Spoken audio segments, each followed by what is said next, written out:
Alright guys, চলে এলাম guys আজকে আরেকটা এই নতুন ভিডিওটাতে। আর আজকে সামনে লেগে তো আমরা বুঝেই গেছো যে আজকে আমার সমস্ত ট্যাঙ্কগুলির মধ্যে একটা ট্যাঙ্ক বাড়তে চলেছে। মানে গাইস আজকে নতুন করে আরেকটা ট্যাঙ্কে আমি পলিথিন পাতবো, আরেকটা ট্যাঙ্ক আমার সমস্ত ট্যাঙ্কের মধ্যে বেড়ে যাবে। কারণ গাইস অন্য ট্যাঙ্কে তো মাছ রাখার জায়গা হচ্ছে না, ট্যাঙ্ক খারাপ হয়ে গেছে। আর কোন ট্যাঙ্কে পলিথিন পাতবো তো আপনারা একদম বুঝেই গেছো। এই দেখো গাইস, এই ট্যাঙ্কটা অনেকদিন ধরেই এইভাবে খোলা হয়, পড়ে আছে, বৃষ্টি পড়ছে, রোদ পড়ছে, পরে ট্যাঙ্কটার অবস্থা অনেকটাই খারাপ। আর ট্যাঙ্কের ভিতরে অনেক কাঠের কুচি ময়লা কাদা জমেছিল। আর ট্যাঙ্কের ভিতরে পলিথিন পাত বলে সেগুলো আমি কালকে বিকেলেই ভালোভাবে পরিষ্কার করে দিচ্ছিলাম। এই দেখো ট্যাঙ্কটা এখন পুরো চকচক তো করছে, কিন্তু ট্যাঙ্কের ভিতরে সারা রাত বৃষ্টির জন্য দেখো আরও কত জল জমে গেছে, 1 ইঞ্চির কাছাকাছি। এই পুরো জলটা আবার বের করতে হবে। এই জলটা না বের করা পর্যন্ত ভিতরে আমি কোনো প্লাস্টিক পাতেই পারবো না, কারণ নিচে কিছু চটও পেতে দিতে হবে। আর এই সমস্ত কিছু করার আগে এই সব থেকে প্রথমে একটা কাজ, এই দেখো ট্যাঙ্কটা খানিকটা ভাঙাও ছিল। আর এই দুটো ইট ভাঙা ছিল, আর দুটো ইটের এখানে খানিকটা সিমেন্ট লেগেছিল। সিমেন্টটাকে সরাতে গিয়ে দেখো আরও ইট ছেড়ে গেছে, তো অনেকটাই রিপেয়ারিং করতে হবে। আর আগের দিন তো রিপেয়ারিং করার জন্য বাড়িতে কিছুই ছিল না, একটু সিমেন্ট দরকার ছিল, সিমেন্ট নিয়ে চলে এসেছি। দেখো তো চলো ফটাফট ট্যাঙ্কটাকে এবার রিপেয়ারিং করে তারপরেই তো ট্যাঙ্কের ভিতরে পলিথিন পাতা হবে।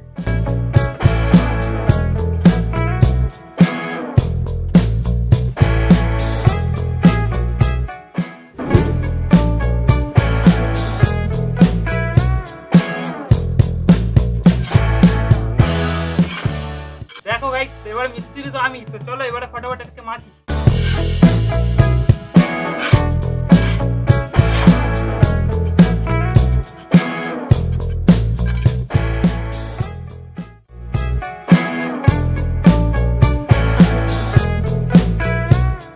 এই দেখো গাইস, সেখানে আমাদের মশলা মেখে পুরোপুরি রেডি হয়ে গেছে। তো চলো এবার কাজটা শুরু করা যাক। আর এর পরিমাণটা দেখে মনে হচ্ছে যেটা একটু কম হতে পারে, তো কম হলে আবার মেখে নেব। চলো আগে শুরু করি।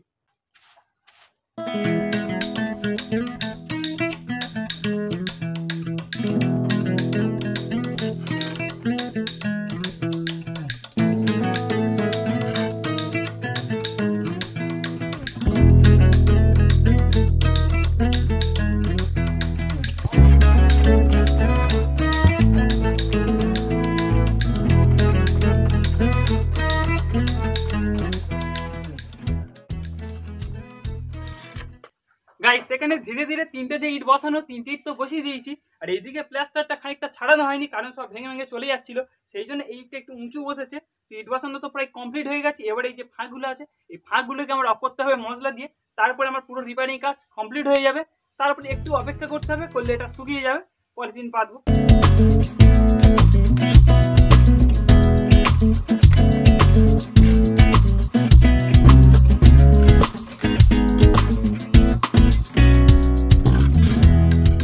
তো গাইস ফাইনালি এখানে আমার পুরো কাজটা কমপ্লিট হয়ে গেছে। দেখো সমস্ত ইটগুলো লাগানো হয়ে গেছে।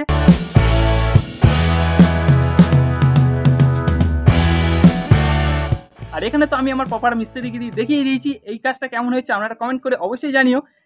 এমন নয় যে গাইস এখন এই ট্যাঙ্কেতে প্লাস্টিক পাতা যাবে না, এইটা একটু নরম আছে, তার সত্ত্বেও পাতা যাবে। কিন্তু তাও গাইস আমি ইচ্ছা করি একটু দেরি করছি, তাতে এটা যাতে আর একটু ভালোভাবে শুকিয়ে যায়। নাহলে বাই চান্স একটু পা ঠেকলেই এটা পুরো ভেঙে পড়ে যাবে, তখন আবার ডবল খাটনি হয়ে যাবে। ঠিক আছে, তো চলো আমাদের সাথে দেখা হচ্ছে ঠিক কয়েক ঘন্টা পর। আপনারা ভিডিও ছেড়ে যাবেন না।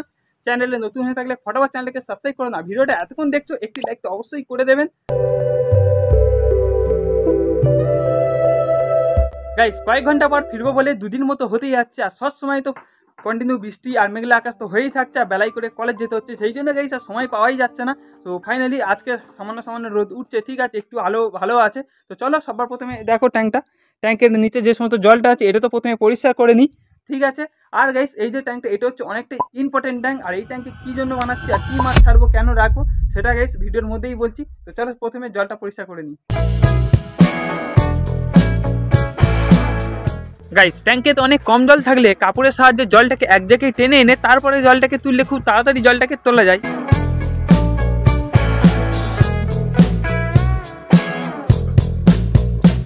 সেখানে ট্যাঙ্কটা পুরোপুরি ভালোভাবে আমি ক্লিন করে নিয়েছি। এবারে পলিথিন পাততে হবে। তো এবার আমি আপনাকে বলি যে সেই ট্যাঙ্কটা কেন ইম্পর্টেন্ট। আমার এই সমস্ত ট্যাঙ্কগুলো তো এতদিন খারাপ হয়ে পড়েছিল। আর বড় ট্যাঙ্কে যে সমস্ত মলি মাছের বাচ্চাগুলো ছাড়ি, সেগুলো যখন 1 ইঞ্চি 1.5 ইঞ্চি সাইজ চলে আসে, বেশ তারপর ওদের গ্রোথ একটু কমে যায়, কারণ মাছের ঘনত্ব তো অনেক বেড়ে যায় ওই সমস্ত ট্যাঙ্কে। তা ওই ট্যাঙ্কে থেকে যদি আমি 50 পিস 100 পিস করে মাছ তুলে এই সমস্ত ট্যাঙ্কে ছাড় করে রাখি, তো মাছের গ্রোথটা আবার বেড়ে যায়, ঠিক আছে। তো যখন বড় ট্যাঙ্কে মাছ ঘনত্ব হয়ে যাবে, আমি 50 পিস 100 পিস করে প্রতি সপ্তাহে তুলে এই যে এক একটা ট্যাঙ্ক ট্যাঙ্কে 300 থেকে 400 পিস মাছ তো রাখাই যাবে, আর মাছের গ্রোথটাও খুব ভালো হবে, তারপর মাছটা সেলিং সাইজ চলে আসবে। তো এই জন্য নাহলে গাইস ওই ট্যাঙ্কে যখন মাছের ঘনত্ব অনেক বেড়ে যায়, মাছ তোলা না হয়, মাছের 1.5 ইঞ্চি 2 ইঞ্চি সাইজ কবেই হবে সেই অপেক্ষায় যদি বসে থাকা যায়, তখন কি হবে ওই সমস্ত মাছ এই ধীরে ধীরে মরে কেটে কমে যায়। তো সেটাই আমার সাথে হয়েছে। তো মাছ অনেক বাচ্চাই ছাড়ি, কিন্তু মাছের বাচ্চা বড় হয়, কিন্তু তারপরে যখন ওই ট্যাঙ্কে রেখে দেওয়া হয় ধীরে ধীরে মাছের পরিমাণটা অনেকটাই কমে যায় আর জলটা তো খারাপ হয়ে যায়। গাইস এবারে পালায় ট্যাঙ্কটার ভিতরটা পুরাতন কাগজ দিয়ে ভালোভাবে কভার করে দেওয়া, তাতে কি হবে আমাদের মেন নতুন যে পলিথিনটা সেটা একদম সুরক্ষিত থাকবে।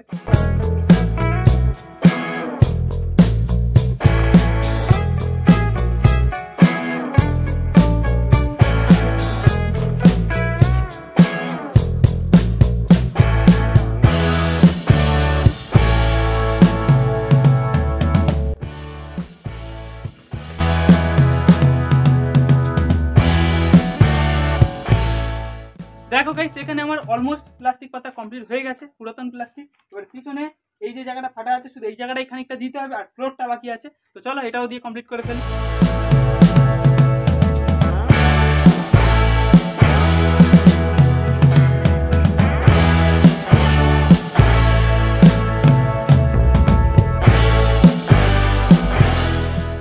গাইস আবার ঝিরিঝিরি বৃষ্টি স্টার্ট হয়ে গেছে। তো বর্ষাকালে বৃষ্টি তো হবে, কি আর করা যাবে। তো চলো কাজ যখন শুরু করেছি নতুন পলিথিনটাও এবার পেতে দিই। এখানে আমার পুরাতন যা পলিথিন পাতা ছিল সব কমপ্লিট হয়ে গেছে। দেখো এবার কত সুন্দর দেখতে লাগছে, দেখো গাইস পুরোটা। আর নিচেতে একটু আকাশি কালারের সেই চট দিয়েছি, তাতে গাইস ভিতরে যখন আমি সাদা প্লাস্টিক পাতবো আর ওপরে যখন জল দেবো তলায় পুরো চকচক করবে আর মাছগুলো ভালো দেখতে লাগবে। আর সাইফন করতে সুবিধা হবে, কারণ ময়লাটা কোথায় আছে পরিষ্কার বোঝা যাবে। কারণ যখন কালো প্লাস্টিক দেওয়া থাকে তো তখন ময়লাটা সহজে বোঝা যায় না, আরও যখন জলটা গ্রিন হয়ে যায়। আর দেখো গাইস এখানে আকাশি কালারের কাগজটা দেওয়ার পর ট্যাঙ্কটা ঠিক কত সুন্দর দেখতে লাগছে। সাদা কাগজটা পাতার পর আরও ভালো লাগবে। আর এই ট্যাঙ্কটা যতটা চওড়া দেখতে পাচ্ছি, এই ট্যাঙ্কটা চওড়া আমার 4 হাত মতো কাগজ লাগবে, আর লম্বালম্বি 5.5 হাতের মতো। তো আমি নতুন প্লাস্টিকও নিয়ে চলে এসেছি। এই দেখো এই যে সাদা পলিথিনটা, তো এটাই পাতবো আমি এই ট্যাঙ্কটার মধ্যে। এই প্লাস্টিকটা 2 হাত চওড়া, এটাকে যদি আমি ছুরি দিয়ে কাটি এটা 4 হাত হয়ে যাবে। তো আমার ট্যাঙ্কে চড়াচড়িভাবে তো খুব ভালোভাবেই এটা বসে যাবে। আর এটা 5.5 হাত লম্বা আছে, ট্যাঙ্কের পুরো মাপেতেই কেনা। এই প্লাস্টিকটা অনেকটাই ভালো, অনেকটা মোটাও। তো চলো এটাকে ট্যাঙ্কেতে পাতি।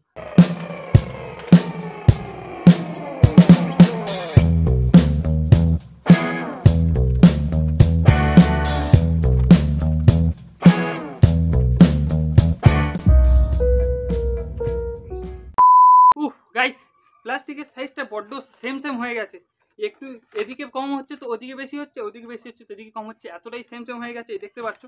আর এদিকে 2 ইঞ্চি মতো দিলে তবে ভালো হয়। তো আবার খেটে আবার এটাকে সরাতে হবে। তো চলো ফটাফট করি আর এবারে জল ভরবো।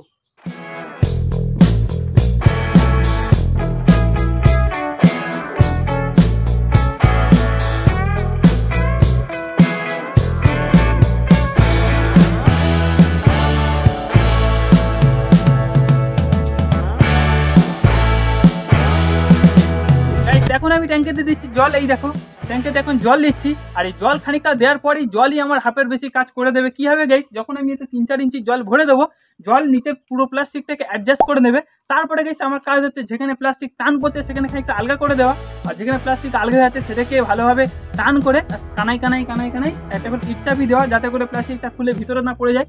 আর দেখো বৃষ্টিও শুরু হয়ে গেছে। তো চলো ফটাফট ট্যাঙ্কটাকে ভরি, এদিকে অনেক দেরি হয়ে যাচ্ছে, আমাকে যেতে হবে অন্য আরেক মানে কলেজে। তো চলো ফটাফট ট্যাঙ্কটাকে ভরি।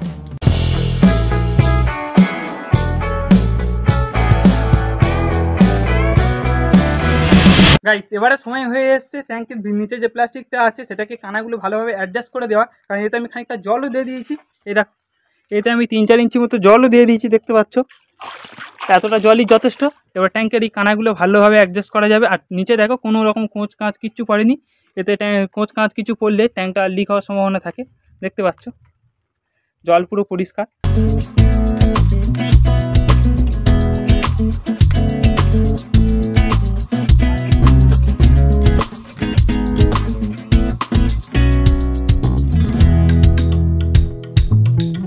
গাইস সকালে এই ট্যাঙ্কটাতে জল ভরেছিলাম আর এখন বিকেল হয়ে গেছে। ট্যাঙ্কের জলটা দেখতেই পাচ্ছ ঠিক কতটা পরিষ্কার আর চকচক করছে। নতুন নতুন ট্যাঙ্ক তো এরকম করবে, কিন্তু আর 2-1 সপ্তাহ চলে যাওয়ার পরে সাইডে যে কাগজগুলো আছে সব শ্যাওলাতে সবুজ হয়ে যাবে, তখন অত ভালো আর দেখতে লাগবে না।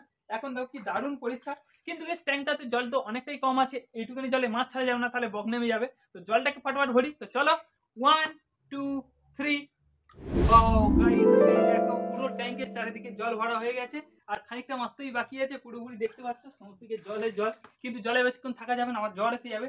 চলো, কিন্তু গাইস এখনো ট্যাঙ্কটা পুরোপুরি কমপ্লিট হয়নি, এখন একটা কাজ বাকি, সেটা হচ্ছে গাইস এই দেখতে পাচ্ছ পাইপ, এই পাইপের ভিতরে মুখটা কেটে এখানে একটা নেট লাগিয়ে দিতে হবে, যাতে করে যে মাছগুলো ছাড়বো বেরিয়ে না যায়, কারণ সবসময় বৃষ্টি তো হতেই থাকছে।